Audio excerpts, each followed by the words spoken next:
tribes from the surrounding valley and foothills, including the Southern Maidu, Patwin, and Mintoon. We recognize these lands and riverways as unceded traditional territories of these Native peoples. We further recognize these California Native nations and respect their sovereignty. By providing this land acknowledgement, we affirm a commitment to build relationships and foster a healthy university environment of success to better serve Native nations and communities. And now, it is my honor to introduce Mary A. Daniels Tarango, Miwok Tribal Elder, Emeritus Tribal Chairwoman Wilton Ranchero, who will provide a blessing song.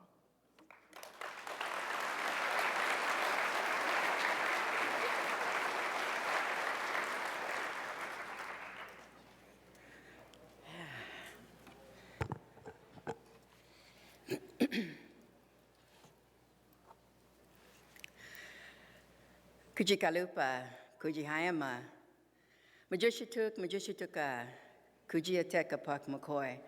Good morning to all of you today. It's a wonderful day, right? Kuji. And a wonderful reason why we're here today for this wonderful ceremony. Kaneo Yatsit Mary Tarango, Kanila Kustu Wilton Rancheria, Tribal Elder. And it is my honor to be here today to start off in such a good way in offering a prayer, not only for President Wood, but for everyone that's here who's going to make this community strong, beautiful, and serving to all. So with that,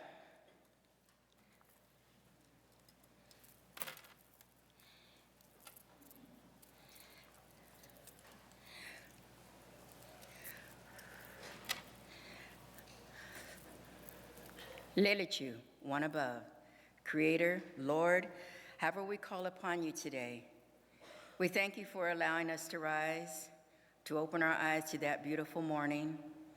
We thank you for that first breath. We thank you for our families, Creator, for our little ones, our in-betweens, our young'uns, and our elders.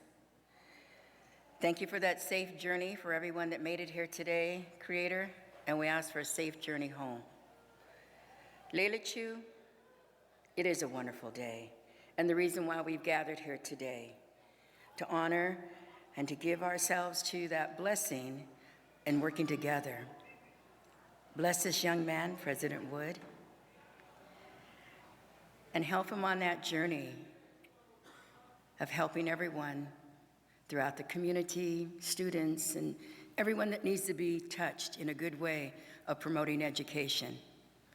Support him, support the people that support him, and bring it all about to a good way. Thank you for everyone that's here today, that's made it.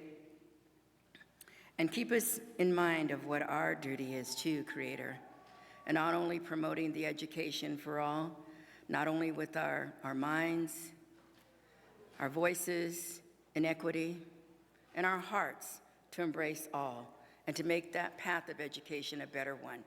We see that with President Wood. So we ask, Creator, that you raise him up and help him to do the job that he's here to do, and make sure that everyone that's here that embraces him and helps him along with that as well. Trials and tribulations, they will be, but you'll be strong enough to do this. Aho. Tangi Komotuk. What I'd like to offer right now is a prayer song.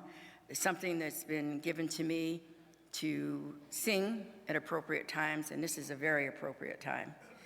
It's Moloku, our eagle, our winged brother. And if you think about it, think about what Moloku, what eagle means to you. Think about the wonderful, supreme bird of flight that's in the air, that hits those low hills and mountains and valleys and trials and tribulations of Moloku. But still, nonetheless, his majestic way of soaring without a hinder of thought that it's not the right thing, but it's the good thing to do. He sails and he soars high. So I want you to just go ahead and close your eyes and just feel that brush of Moloku's wing taking you up, bringing you down at times, and back up to the hills again, the mountainsides. So with that, and I do this in honor of, I'd be remiss if I didn't honor my elders and my ancestors. Bill Franklin, a great known Native man here from California, who's gone now, my dad's captain, my relation. Marie Potts, another Mountain Maidu, whom gave a lot to this community as well in California, brought this song to our dance circle. So I sing it with pride that Bill has allowed me to sing this at a good time. Again, think of Moloku picking you up, lifting you up, bringing you up from the valleys, taking you up to the mountains, and letting you do what you need to do. Oh. Hey yo and oh, hey yo and oh, hey yo and oh, and so. Wakalaka chaho, heniakio, wakalaka chaho, heniakio.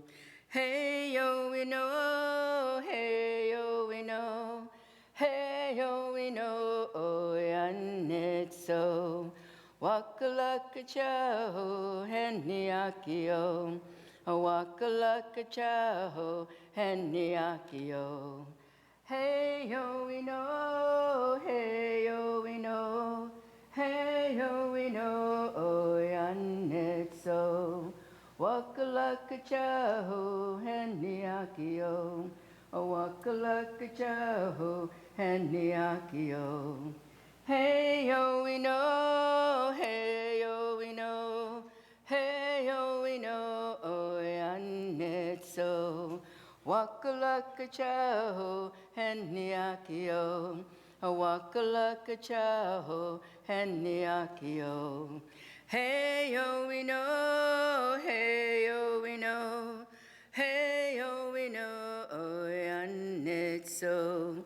Wakalaka chaho, heniakio, wakalaka chaho, heniakio. Hey yo we know, hey yo we know, hey yo we know, oh and it's so. Wakalaka chaho, heniakio, wakalaka chaho, heniakio. Oh, Tangi Como, many blessings to you, President Woods, and the things that you come. Oh.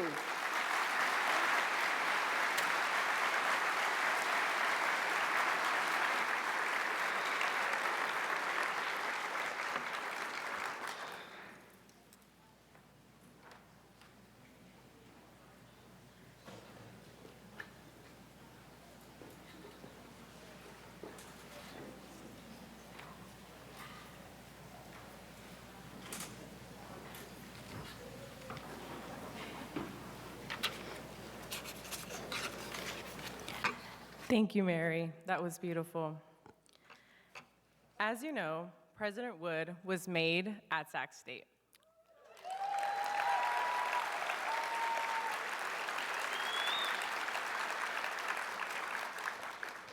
Before he takes the stage, here's a bit more of that story.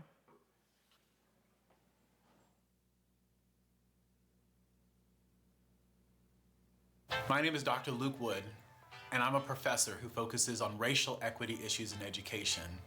And I've spent my life and career trying to understand what schools, colleges, and universities can better do to support the success of all students, but particularly our students of color.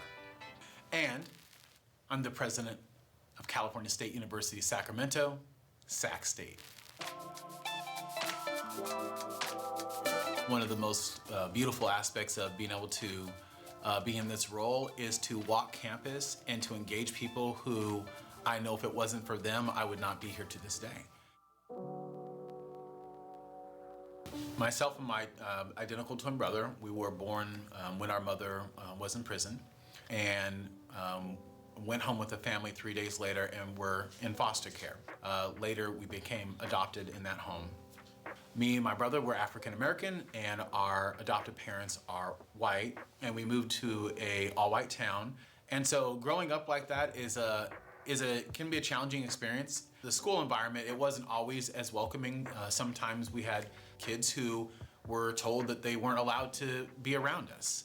And in 5th grade, I had an experience that really helped to shape me in terms of who I am today, but it wasn't a positive experience.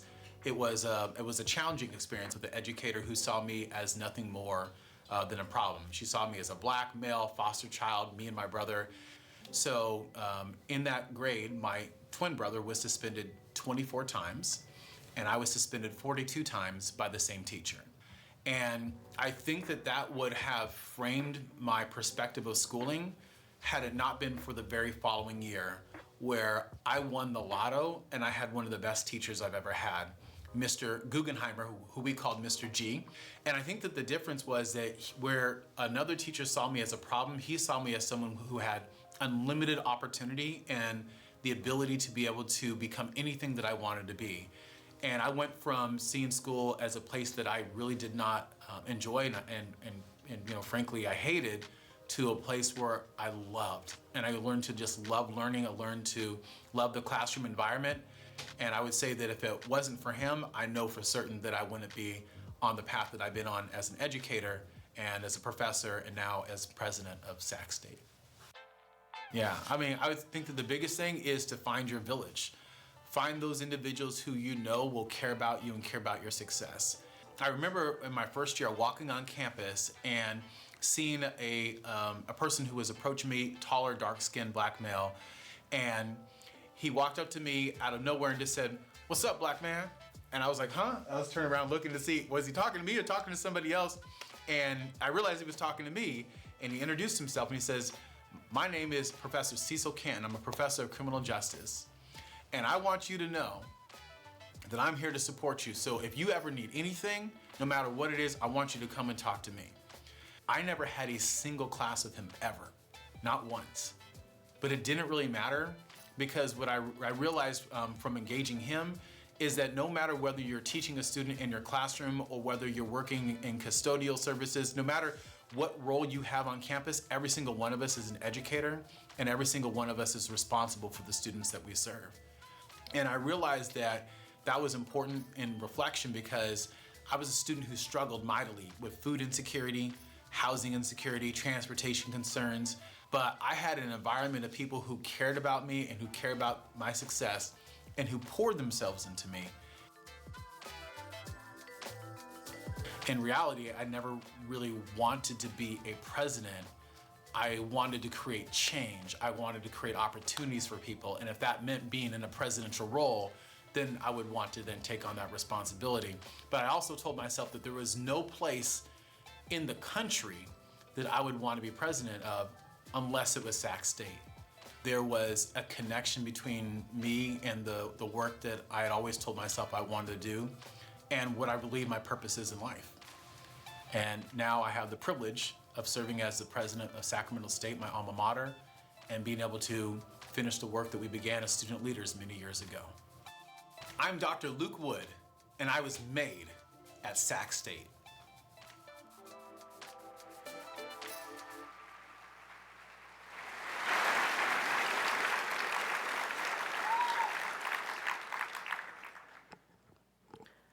I almost cried. Like many of our students, President Wood encountered incredible obstacles while he was a student at Sacramento State. But when you listen to him speak about that time, he describes a community of faculty and staff who worked so hard to support him. He also describes the values and lessons he learned from his time as a student. Those challenges inspired his life work. He is the author of over 200 publications, including 16 books and 80 peer-reviewed journal articles.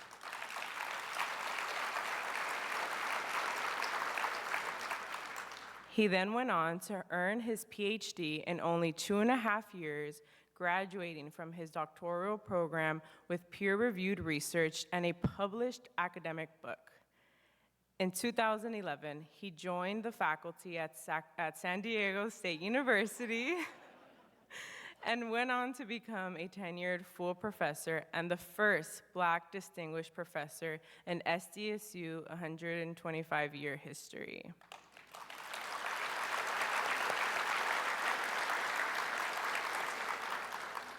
He is public intellectual representing the academic community of nationally televised media such as The Dr. Phil Show and hosting the public course series Black Mind Matters. Wood is a ranked professor according to the Educational Week. He is one of the top 50 scholars in the nation in the field of education and a top 10 scholar in the fields of administration, curriculum, and instruction.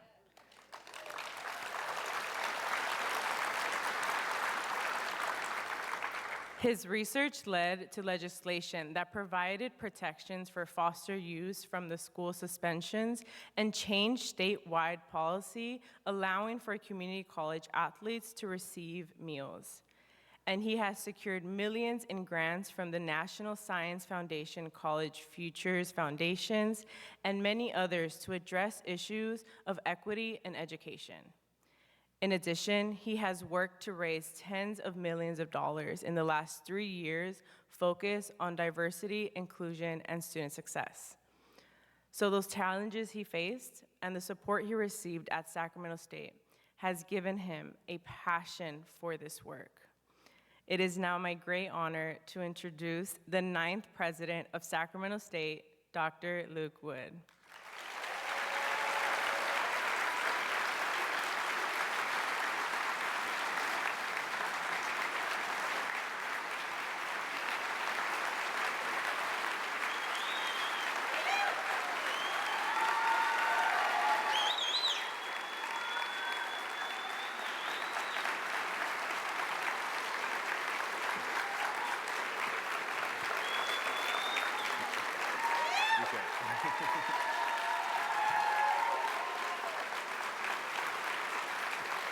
Thank you all.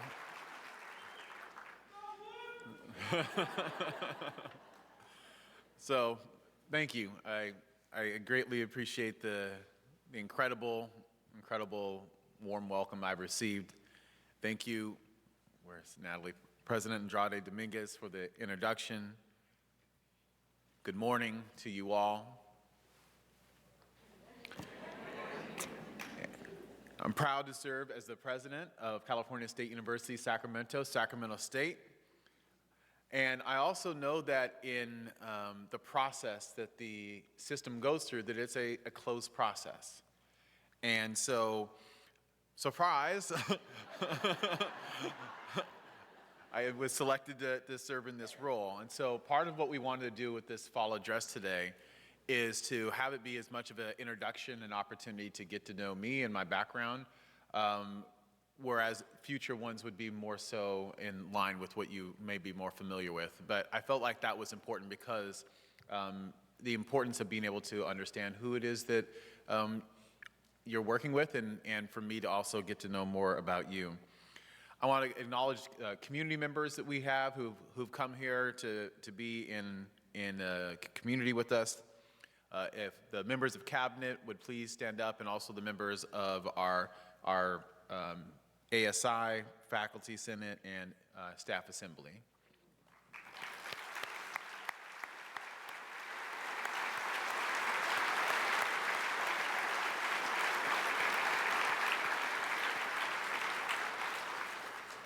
And a special shout out to my brothers of Alpha Phi Alpha Fraternity Incorporated.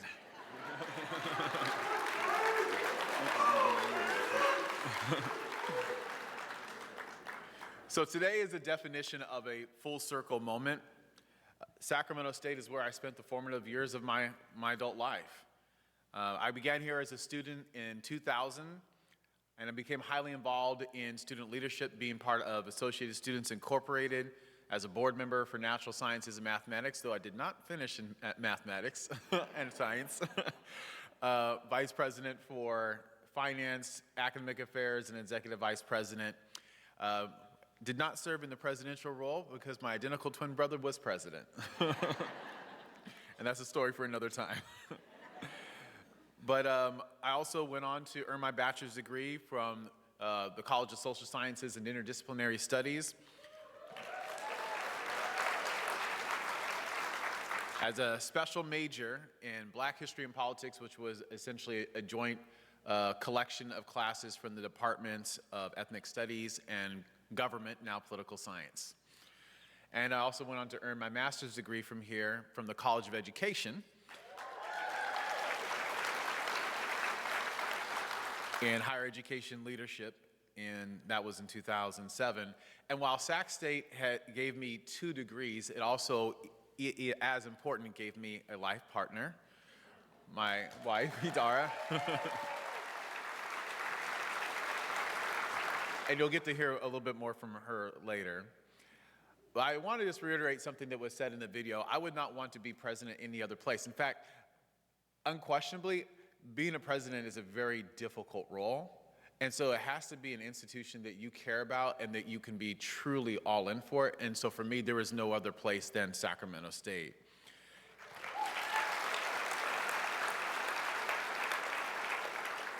And I will say that people oftentimes ask me, is this something that you thought might happen in the future? And my answer, surprisingly to many, is yes, of course. As a student leader, as early as 2001, I proudly told many of my fellow students and colleagues and those in student government that I planned to be the president of Sacramento State. And in truth, I've worked my entire life to try to reach this moment, not for the sake of the title, but for the sake of the impact that it could have. So you see the work that we began as student leaders many years ago. We advocated for what we thought were very real issues: public safety, wellness and leadership development through athletics, student success and educational equity for minoritized students, particularly students of color, housing and basic needs. And interestingly, each of those issues are still relevant to this day. So in my mind, I've come home for 2 primary reasons. First, to finish what we started as student leaders over 20 years ago. And second, to invest back in the community that has given so much to me, to our faculty and staff, and to our local community members, and to my fellow student peers.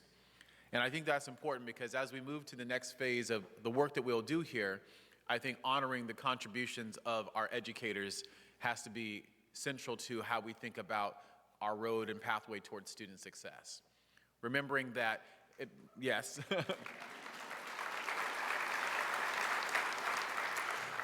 Remembering that as an administrator, I do not have the privilege of being in the classroom. And in fact, though, I still see myself as a professor in an administrative role, but I guess not technically anymore. But it's to recognize that the people who are doing the hard work that's taken this institution from an 8.5% graduation rate in 4 years to 28.5% are our faculty and our staff.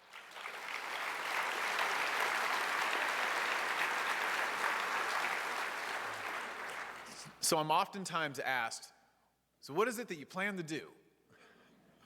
And, I'll get to it a little bit later, but, the main and first plan is I got to be here to listen.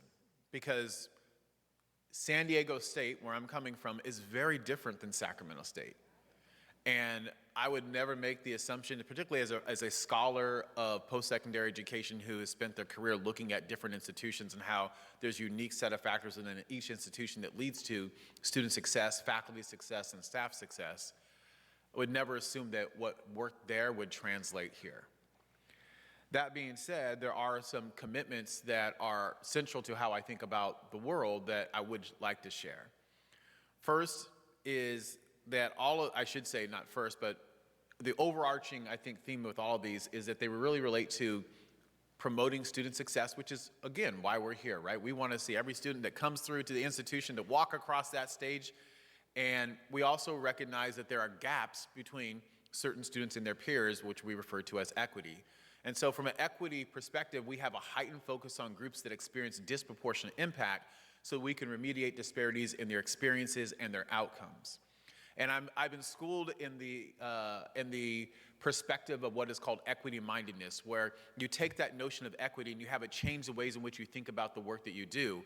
And according to Estella Ben-Simone, who is one of the most greatest scholars when it comes to issues of equity and equity-mindedness, she says that there's 4 primary things that we have to keep in mind to have that change the way in which we do the work that we do. The first is that we have to recognize that there are systems, that there are systems in place that have served to reify disparities for certain groups and to advance outcomes for others. And even more so, we have to recognize that an inequity in one system can serve to amplify inequities in other systems. So, for example, let's look at systems such as housing, healthcare, education, the criminal justice system. That's obviously a system.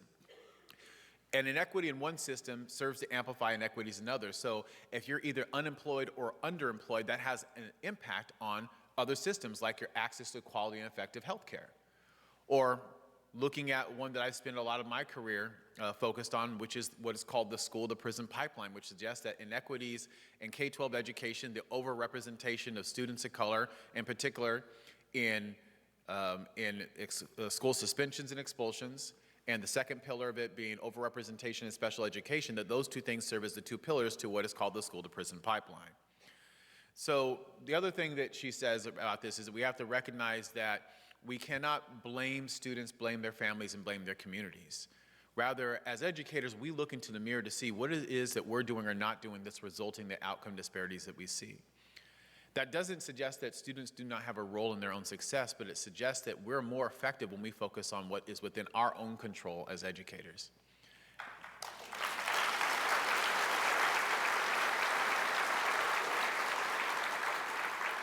And the last thing that she would say is that we have to critically reflect upon our own roles and recognize that we can't externalize the responsibility for student success and say, well, that's somebody else's responsibility, or that's their area and what they're supposed to be doing. Because as I mentioned in the video, every single one of us is an educator. And in fact, we think about educators as those who are in the classroom and those who are in student affairs. But from my training, I also see many of our custodial and janitorial staff and facility staff as being absolutely part of the educational process. And in fact, yes.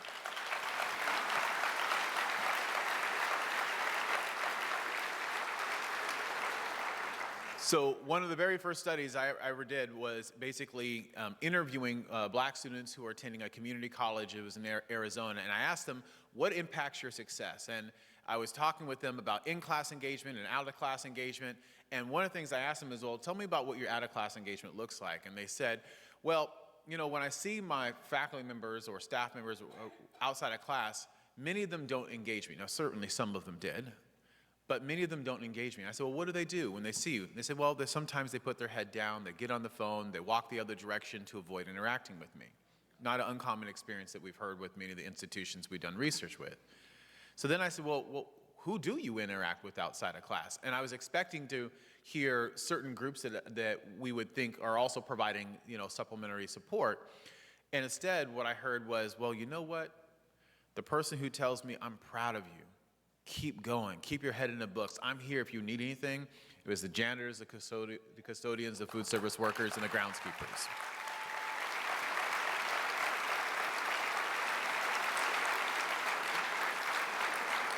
So all of us here have the privilege of being educators. So what are some of the things that I think lead to student success and educational equity? Well, one of those is well-being. And as a student leader, I talked about this, and it's something that's still, I think, important, and one that can elicit very different emotions within any group, and that is supporting well-being through one mechanism as being athletics. And when I say athletics, people oftentimes think I'm referring specifically to intercollegiate sports, which certainly that's part of it. But actually, I think about it more broadly, about intramural sports, about rec sports, about club sports. And it's not because I'm an amateur boxer, which I am if you didn't know that. It's because it promotes leadership development, it promotes confidence, and the expulsion of the kind of negative energy that can lead to heightened levels of anxiety, of stress, and depression. And I'm very informed in the work that I do on racial equity by the work of William Smith, a professor from the University of Utah, who writes about what's called racial battle fatigue, and especially looking at an environment like ours where we have such a diverse environment of students that we have to think about that there are facts that sometimes those students don't have the experiences that they need to have. Sometimes there are biases and microaggressions and subtle slights that can create an environment where some students do not feel that they are cared about and valued. I was fortunate that I had many people who were part of my village who made me feel cared about and valued, but that doesn't mean that every experience was a positive experience. And so what William Smith tells us is that essentially when you're in environments where there's subtle and ongoing issues with this, which any normal environment would have this, that basically impacts you in three ways. First, cognitively, your ability to process information, retain information, your attentional control. So imagine how that would impact you in the classroom. The second is it impacts you in terms of psychologically. So anxiety, worrying, anger suppression, resentment. But then the third piece, and this is really why I think about this as one of the components of student success, is the research also shows that it impacts you physiologically, physically. Tension headaches, backaches, elevated heartbeat, upset stomach. Some of you, even as educators of color or educators from minoritized groups, may find that you clench your jaws at night or you have trouble sleeping. Those can be symptoms and outcomes of what is called racial battle fatigue, and so I see that as one mechanism for doing that. The second thing that I see is important is supporting research and supporting the research enterprise as a strategy for student success.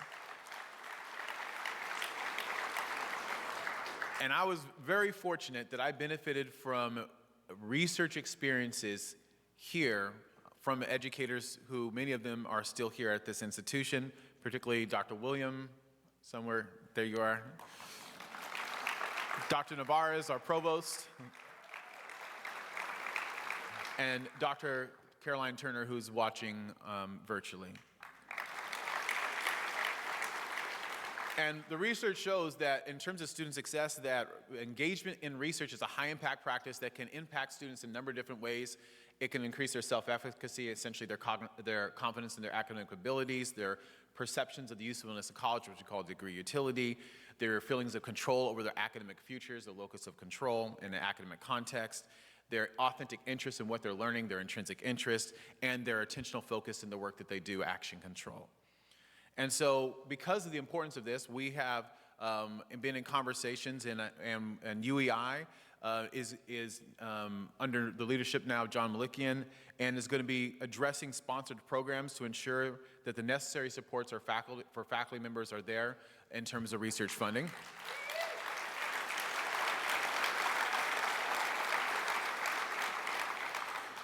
But we're also proud to announce that I've been working closely with the provost and vice president for finance, and we're announcing today that we will be releasing $1 million worth of research assigned time for faculty members, of which up to 3 units can be for general research assigned time, of up to which 6 units can be available if you're doing research that engages students, because we see research as a strategy for student success.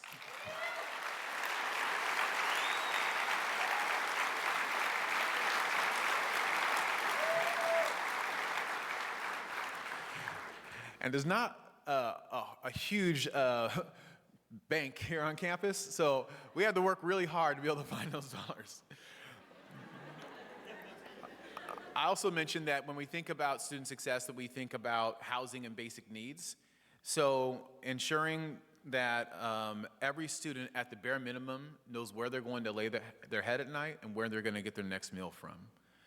And there's lots of different types of what the research says are insecurities, instabilities, and general needs. Food insecurity is a challenge, housing insecurity, transportation concerns, employment barriers. There's many others. And what the research shows is that not just those things in isolation, but the confluence of those factors that actually have the most deleterious effect on success. And we know that if you're not in an environment where your basic needs are met, it's hard for you to focus. For example, when I was a student, I used to struggle with food insecurity. Sometimes I go 2, sometimes 3 days at a time without being able to eat, and would scrounge up change off the ground and go to the Taco Bell that's nearby here and get a bean burrito to hold myself over because I was hungry. And there was times that I simply didn't go to class because I couldn't sit in class because I was hungry. There was times where I struggled with housing insecurity, living in my car, living in my brother's garage, my older brother's garage. My twin brother, when he was student body president here, lived in his office because he was unhoused. And when I see the students and talk to the students to this day, I see that those are still issues that are relevant here. And it's important for us to ensure that that we provide our students with the very best support they can, and that involves addressing housing and food insecurity. And one mechanism to do that is to increase the residential living opportunities for our students, which, looking at our data, will have an impact on our graduation rates, because students will be able to be in an environment where they can count on those things. They'll be able to take higher quality course loads, because we know more units you take, the more degree progress you have. And then ultimately, it's a way for us to deliver academic advising, tutoring, supplemental instruction, and other basic supports that are critical to their academic needs as well. And then the last thing,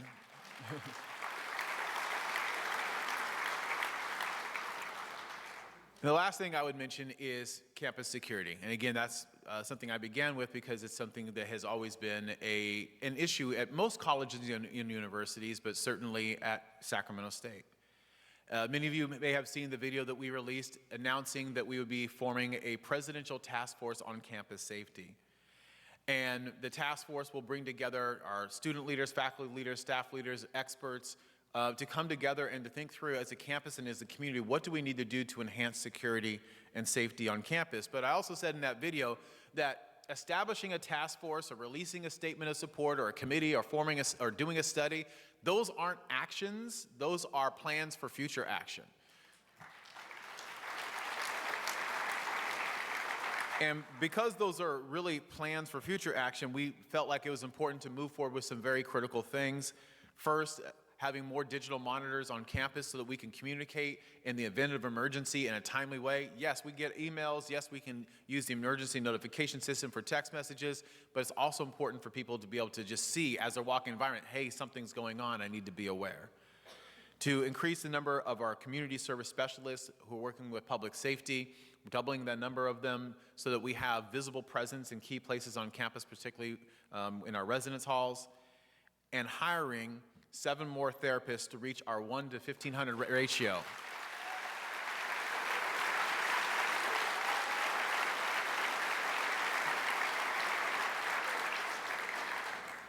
So despite the fact that there's some things that, as a researcher, I know are core to student success, as I mentioned before, I have to listen. And as a good researcher, I actually enjoy listening. So I'm proud to announce that beginning tomorrow, we will begin 100 days of listening, where we will go to our students, our faculty, our staff, our alumni, folks in industry, and hear from them. We'll also be very targeted in addressing micro-communities that are also in need of having a set-alone set of conversations. That can include our new staff, our new faculty, those who are associate professors, our faculty of color, our staff of color, and our deaf community. In addition to that, as part of this, we're going to be asking some very simple questions, and I encourage you all to start thinking about these now. What is it that makes us distinctive? I know what that means for me, but it may be something that's very different for you. Where do we want to be 5 years from now? And what are the tangible steps that we need to take to get there? And in doing all of that, how do we embrace Jedi principles? And I don't just say that because I'm Luke. Justice, justice, equity, diversity, and inclusion. I know, our Vice President for Inclusive Excellence might also say, and belonging. So as we embark upon the next stage of our journey, we have to commit to ourselves to doing those things. First, to having hope, to listening as part of the listening session, to planning, and then ultimately to acting. We have to have hope for a better future for ourselves and for our students and for our Sacramento State, because the institution belongs to all of us, our students, our faculty, our staff, to our community. But hope without understanding is aimless. So we have to listen. We have to listen to those who have experienced pain and harm within the institution, as well as those who experience joy. But listening is not enough, because you can listen, but where there is no plan, the people perish. So we have to plan.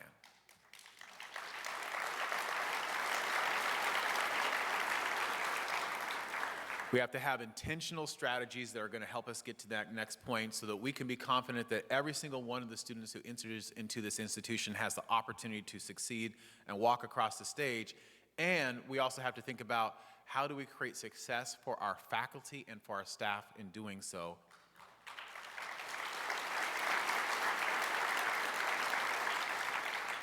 But lots of people have plans. And a plan without action is simply a false promise. So we ultimately have to act.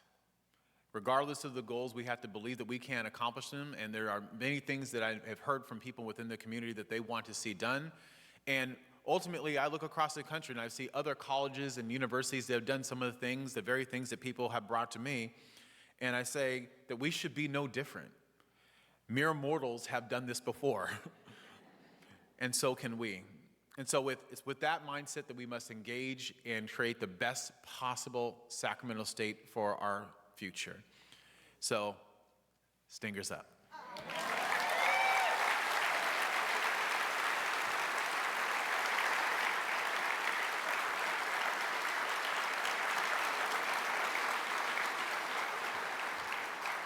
So now what I'd like to do is to invite my significantly better half, Dr. Idara Essien, to come and join me on the stage, and also recognize my family who has joined me.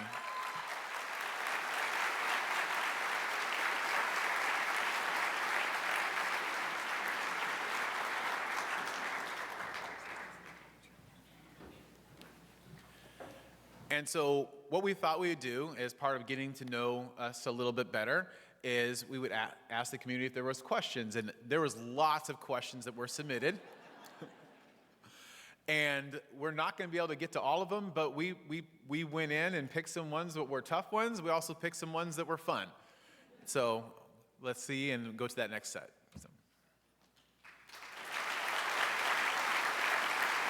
He would ask questions that no one would ever ask, right? And he would just really try to find out more about people in general, more about me, and I just found that to be like the most amazing quality, you know. And you've been stuck with me ever since. I know. So I was in the nest with my friend Gregory Dossi. We saw Idara, and we were immediately like taken back with how beautiful she was. I said to Greg, I was like, hey, do you know who she is? And he says, no. He said, do you know who she is? And I said, no, but I'm gonna marry that girl. I got up, I walked over, and I introduced myself, and I basically asked if I could walk her to class. I walked her to class, and we have been together ever since, and on October 27th will be 20 years.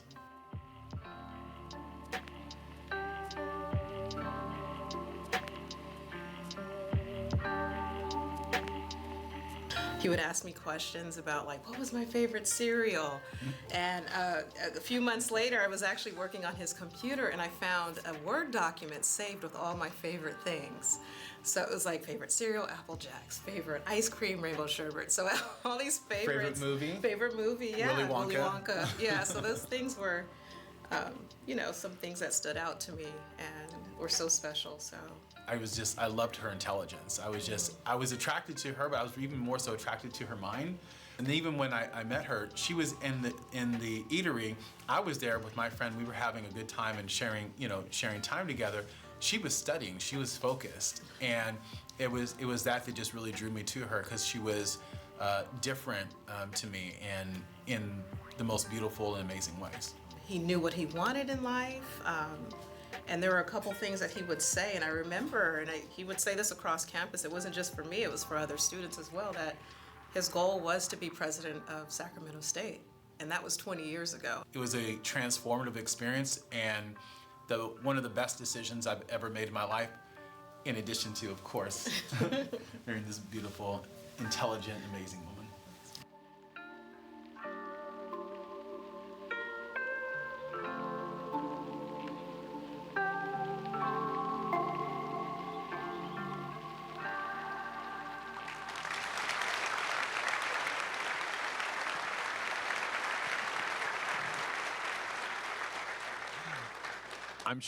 I'm sure my kids are cringing right now.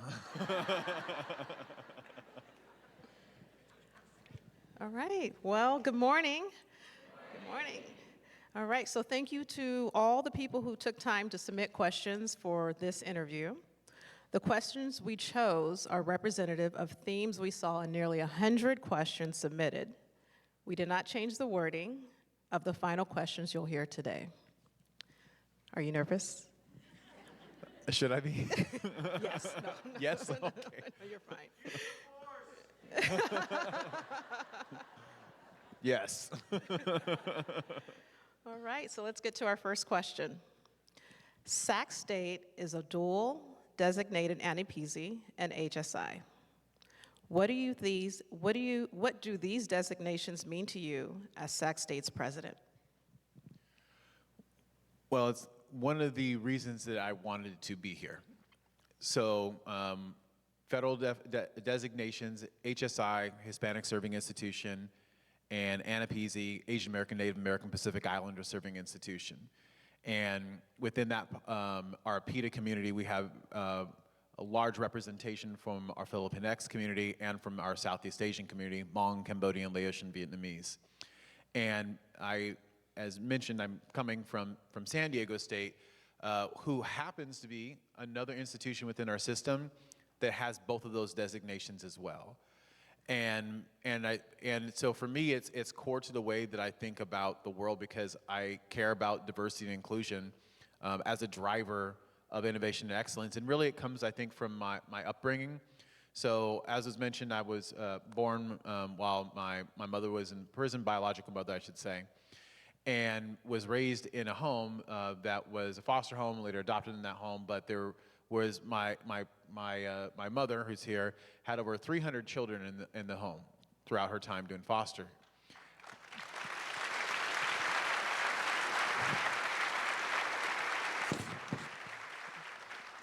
And we're all from very different backgrounds. So there's about, I don't know, like when you got that many, you just like think of yourselves in like cohorts.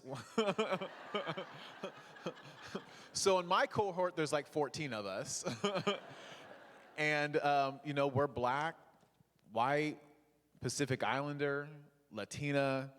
I have a sister who is in a wheelchair. I have one with a cognitive impairment. We are literally very diverse. And when we moved to far northern California to a very homogenous town, they used to call us the UN because we walked in, they're like, where did all this come from? It's like, so we brought a lot of spice, we brought a lot of flavor, and ultimately, when I see people from diverse communities, I guess I think because of my upbringing, I have a different perspective. I don't just see them as, oh, that's someone who's different from me. I see that as my sister. I see that as my brother. I see that as my cousin, because that's how I was raised. So.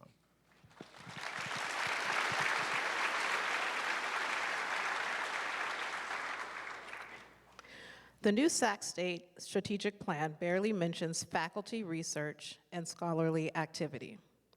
However, there is a plan to recategorize Sac State as an R2 research-intensive university. How can we support faculty given the different visions?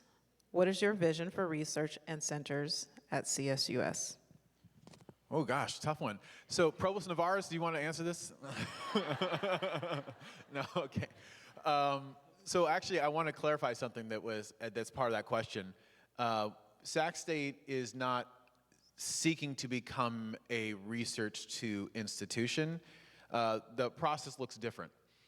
So what happens is that the Carnegie Foundation, they basically do an assessment every several years based upon data of what the campus has done. It's based upon NSF, HERD data, NSF postdoc data, and IPEDS data. And essentially, it looks at a formula of total number of faculty members who are doing research, total number of research dollars coming in, and total number of doctoral students who are graduating and earning terminal degrees. And so it's a formula that's based upon what you do as an institution. So Sac State, either in this cycle or the next cycle, doing nothing else than what it's already doing is going to be reclassified, not because someone is seeking to do it, but because that's actually the good work that folks here have already done.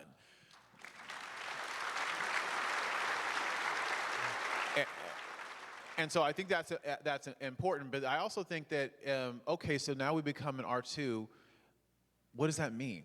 And I think that has to be part of the conversations in the listening session, because there's lots of different ways to be a research institution. You can be a research institution that never has people who are on the faculty teaching students in the class. You can have research that doesn't engage students. You can have people who are totally disconnected from their communities.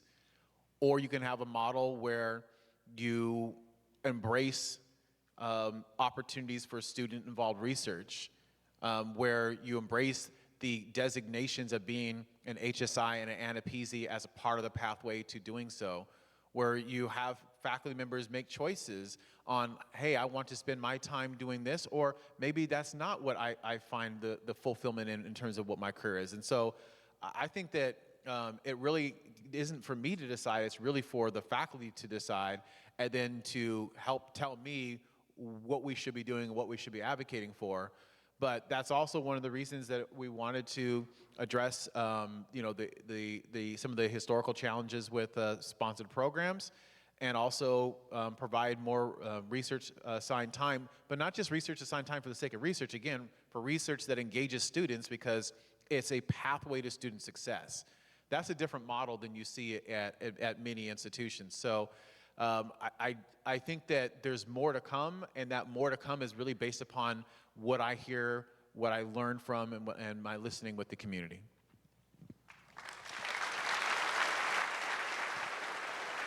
Am I giving, my responses too long? I'm a No. professor, so I can talk. No, they're great. And this is a great question here. What are your favorite sneakers? And what will be your next kicks to purchase? Okay, as right as I put my leg up. Okay, my favorite sneakers. Well, I have lots of favorite sneakers.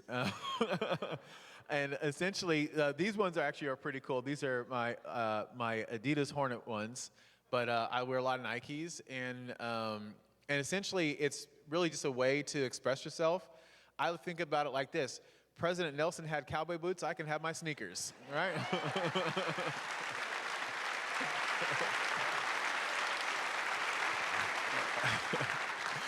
And I'd say that the next pair of kicks I'm going to purchase are probably going to be from the Candyman, because he does a lot of the ones I really love. So yeah. Okay. There were quite a few fun questions, so I need you to answer these questions pretty quickly. Okay. 10 seconds or less. Oh gosh. Okay, you ready? I'm loquacious, so. Okay, first one. Who is your favorite UFC champion? Ooh, Uriah Faber. Yeah. That's the easy one. There was one of the fights that he did. Wait. 10 seconds. I was say both hands were broken and he was still fighting. I mean, so, and he's like 2 blocks away. Do you have any pets? Yes, we have. Yes. The kids. No, not the kids. The kids aren't the pets. I meant that we all collectively have a dog named Nella, and she's a Chiweenie. So she's really adorable, actually. All right. Ari has something to say. My daughter is yelling at me right now. All right. Okay. So now that you are back in town, this is a great question. Do you think your brother needs to get another haircut so we can tell you two apart? Yes. Yeah. My twins got the same cut. I used to wear the afro to make it look different, but it was too hot. So. Right. Here's a good one. What have you liked about Sac State so far? Oh, gosh, the warm welcome. So first of all, the community has just made me and my family feel so welcome. I mean, welcome to be home, right? And it's really felt like that. I mean, y'all put banners out in the front and then did signs, and like every office I went to, I felt like I've gone to a parade. It's been amazing, and I think and I assume that it's because it's not often in the CSU that a alum of an institution becomes a president. It's very uncommon.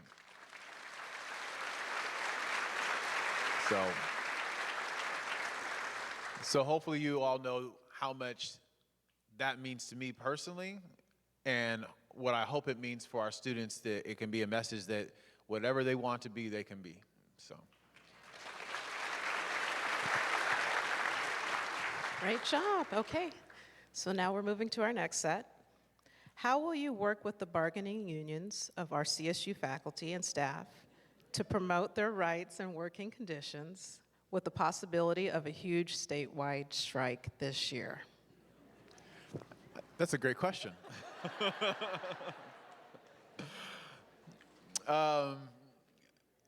So let me just say this. I am a strong advocate and proponent of represented labor. And so how I will work is based upon the ways that I was taught through my exposure to being part of a represented union. But even more so, most people don't know, one of my very first jobs was working for the California Faculty Association as an intern, organizing direct action on campus and at the Capitol, and learning directly from union leaders like Dr. Canton and others. And so that has strongly influenced the ways in which I think about the importance of properly compensating our employees and the importance of dignity in the workplace. And then, yeah. And then after I was done being a CFA intern, I basically got a job working for the American Federation of State, County, Municipal Employees, AFSCME, one of the largest public employee unions in the state, working across the street from the Capitol for Willie Pelot, and essentially heading a team as essentially a legislative lead for policy statewide. And then after that, I worked for a short period of time for SEIU and ACORN, and then went off to my doctoral program, and then have been part of the California Faculty Association as a faculty member for many years, and then had the pleasure of working and having academic labor relations report to me for a short time while I was at San Diego State. And really just from those exchanges and from those engagements, I think that it is just really important to have open, transparent conversations, and to believe that, again, people need to be in an environment where they are properly compensated and that they have dignity in the workplace. So.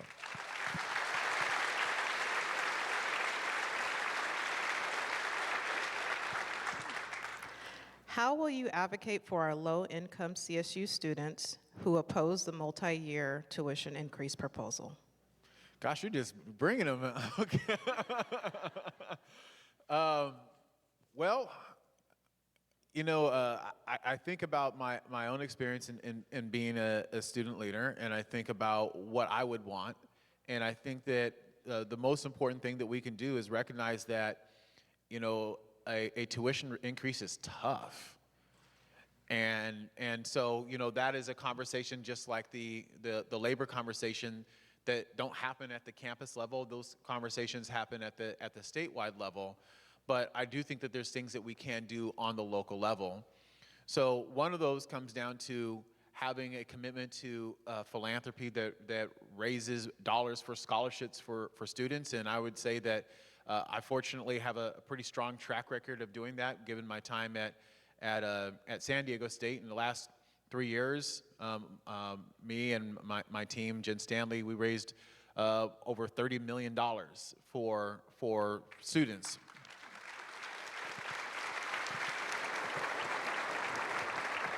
And that was within a single division, not what I hope to be able to accomplish at a larger campus level. And so I think that that's one of the things we need to do. But the other thing we have to consider is you can raise dollars for scholarships, but that doesn't mean that those scholarships reach students.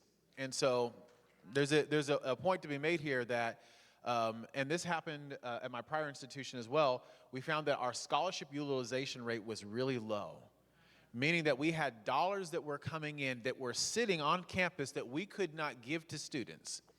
And there's various reasons. Sometimes it was issues of processes that were in place. Sometimes it was issues of criteria. Because when donors give money for scholarships for students, they love to give money for someone who's just like them, right?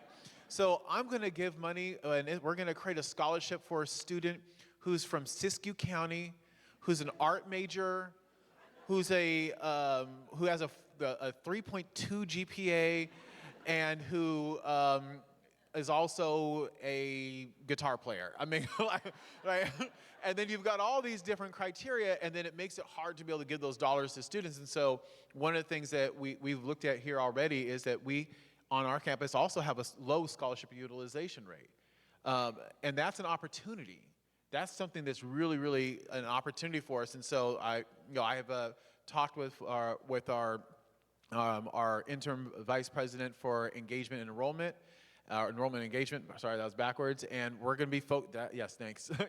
and we're going to be focused on that. That's got to be a goal for us to get that scholarship utilization rate up to somewhere around 95%, so that when we have dollars here, that we're actually translating those dollars to students, because as tuition goes up, need for more resources will continue to go up.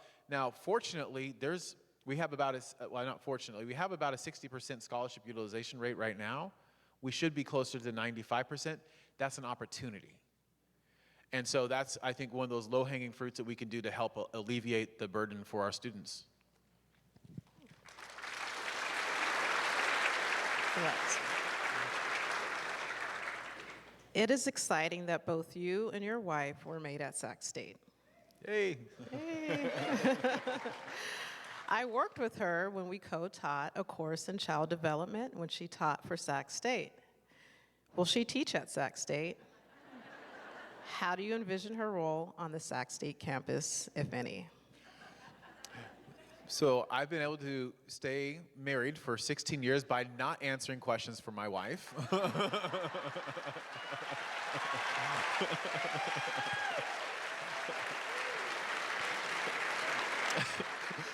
So would you like to respond to that? I can, yes. Yes, so yeah, this is a great question. I started off as a grad student, and we graduated in 2007 together from Sac State. And then I came back to work with the faculty, and I had worked with them in San Diego at the satellite campus, and it was the most amazing opportunity. Had I not had that experience, I wouldn't have landed a position, a tenure track position at San Diego State University. I'm very grateful for working with the College of Education professors, them seeing something in me that I didn't see in myself as a grad student, but also as a faculty member. And I'm very authentic when I talk about my experience with being a woman of color, with being a Black woman. And in academia, it's not the easiest, right? My journey is very unique, very different, where you have a spouse who works in the same system at the same campus in leadership, so you have to navigate in different ways to, work through the tenure track position. And I was able to do that, and I ended up getting tenure a few months ago at San Diego State. Thank you. And those experiences that I had at Sacramento State is the reason why I was able to do that in about 4 years. And I started off as a visiting assistant professor. I won't be too wordy, but I do want to say I started off where I had 9 classes. I had 9 preps my first year. And after that, I ended up teaching over 33 classes. I taught over 1,500 students. I invested in the students that I worked with. And I was able to do all of that while maintaining a 4.75 on my teaching evaluations. So I talk about how my experience at San Diego State to say that I invested in in my department and in my students a lot, and I do see myself, continuing on the work at San Diego State at this moment. I don't think my calling is right now is to move, but I am in full support of working here on this campus. And when I go back to San Diego, and I teach full-time there, I do go back, and I am representing Sac State as well. But at this very moment, I don't know what my plans are in the future. If an opportunity does arise, and I go wherever I'm needed, I will be there. So at this very moment, I am supporting Luke, I'm supporting the campus, I'm supporting the community of Sacramento State. I'm also serving full-time at San Diego State as a professor, and I'm a mom, so I wear multiple hats. So, yes. So the second part to that question, which I did answer about my envisioning my role at Sacramento State, is just to continue to support you all and support the students, and for them to see me as the students see me at San Diego State as well. And I hope that I get to meet each and every one of you at events, so I will be there. Okay, all right.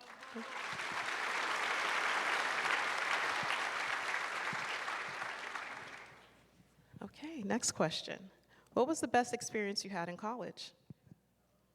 Oh gosh, meeting you.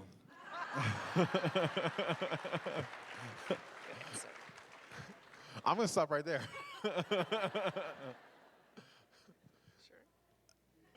Yeah, I'm definitely sure. Okay. What is one thing that you learned while you were a student here, and how do you practice that to this day? Ooh, there's lots of things I learned as a student here. I learned good things and bad things, and I don't mean that. I mean that I've always believed that both the good experiences and the bad experiences in your life perfectly prepare you for what you have coming next. And so, I've talked about, obviously, the lessons I learned from food insecurity and housing insecurity and how that impacts student success. But if I was to go to a memorable, good experience here, gosh, I think that I would say, well, one of them was, obviously meeting Dr. Canton. One of them was getting to work with Provost Navarez and writing as a master's student, being able to write a peer-reviewed journal article and co-author it, and to go on and do I think we've done 4 books together. It was being part of the Graduate Education Student Association, GESA, with Dr. William and Dr. Lozano. It was being in EOP, the Educational Opportunity Program, My Heart and My Home. It was being a Cooper Woodson Scholar.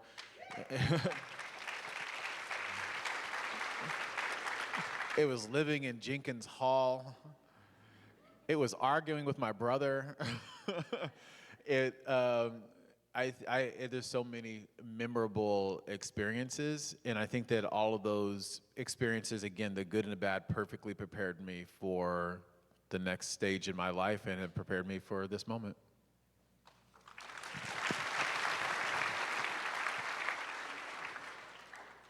Welcome President Wood to our City of Trees. We welcome you with open arms, but also with questions. For the past 3 years of being a student, I've heard words but no actions. What do you plan to take action with first to make this campus safe for our women and people of color? That's a great question. Again, campus safety is something that I'm very concerned about, and one of the first things that we wanted to lead off with is with the support of the incredible leadership team that we have here. So we announced that, of course, as I mentioned, the Presidential Task Force, moving forward with the digital monitors, moving forward with hiring more therapists, which is desperately needed, and also with more community service specialists. And then, of course, we also have coming to us from the state level, the COSN report, and the real need to re-envision the ways in which we engage in the work around Title IX. And so there is a implementation team that will be working to to address those issues, and we are also looking at establishing in a different body that can also provide some additional insight into that area of concern. And it's one where campus safety overall is absolutely essential to student success. As I said in the video, you cannot learn, grow, develop, and be successful in an environment where you do not feel physical safety, cognitive safety, and other types of safety that are absolutely essential to being able to thrive in an environment. And so I just want to say that it is my commitment, it is my priority, it is not something that is on the back burner.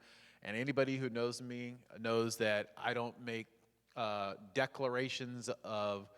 bombastic declarations without the ability to be able to follow through on it. And I mean that really coming from my time at San Diego State. Basically, one of the commitments I have is I will never release a statement, and this is something I will say to the Sacramento State community as well. I will never release a statement unless there's going to be action that goes along with it, because a statement without action is a false promise.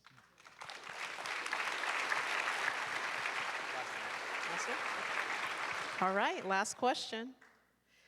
What are you most excited for in this new role? What am I most excited for? Gosh. So I'm excited to engage the community. And I'm excited because Sacramento is home to me. It's where my family, my mother, my brother, my sister, like my family lives, right? Sacramento State is my home. It's where I spent the formative years of my life. I had a really just kind of just a wonderful experience yesterday. We had move-in yesterday. We got to move in. Samuel's here, and all the incredible work that took place to coordinate that. My goodness. And all these wonderful students coming in, moving into the residence halls, and I got to go to Jenkins Hall, and I got to go to the room where I stayed when I was a student, and I got to meet the two students who are staying in that room.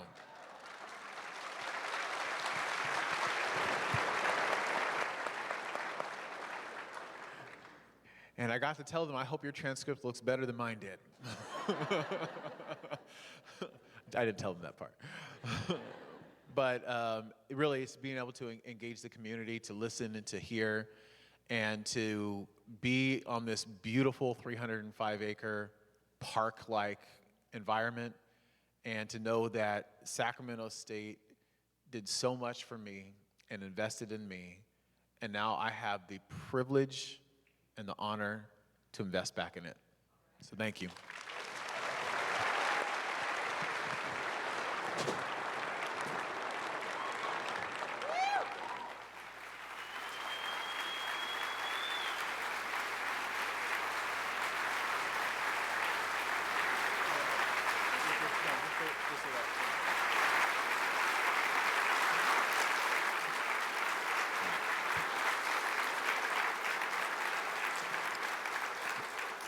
You all are very kind.